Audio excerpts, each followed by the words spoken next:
Წამომყევით ახალი ქაშერი ობიექტის გახსნაზე და თან დავაგემოვნოთ ახალი ქაშერი ნაყინი, რომელიც იწარმოება საქართველოში და ამბობენ, რომ ძალიან გემრიელია. მსგავსი ობიექტების დეფიციტი გვაქვს საქართველოში, ამიტომ ძალიან მიხარია ეს ამბავი. ეს არის კაფე მარკეტი, სადაც შეგიძლიათ მიირთვათ გემრიელი ყავა და შეიძინოთ ქაშერი პროდუქტები. ისეთი პროდუქტები, რომლებიც არ იშოვება საქართველოში და ისეთები, რომლებიც იშოვება, მაგრამ მიმოფანტული არის სხვადასხვა მაღაზიებში. ყველაზე გამორჩეული და მოთხოვნადი პროდუქტი ეს არის ნაყინი, რომლის გამოც დღეს სახლიდან გამოვედი. ეს არის ის, რაც ალბათ ზაფხულში ყველაზე მეტად გვაკლია საქართველოში. და ხო, მარკეტში ასევე იყიდება ებრაული თემატიკის ნივთებიც და არის კუთხე ტურისტებისთვისაც, რომ ხელსარიელები არ წავიდნენ საქართველოდან. ახლა კი დავაბრუნდეთ ნაყინს. ეს არის შოკოლადის და ვანილის გემოთი, ეს კი საზამთროსი და ნესვის. ესე გამოიყურება შიგნიდან.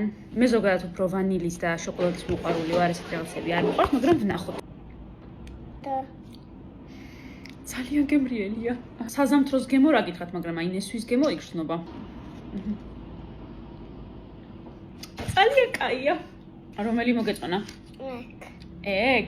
ძალიან კარგია, მაგრამ მე მაინც უფრო კლასიკური ვარიანტი მერჩევნია. მადლობელი.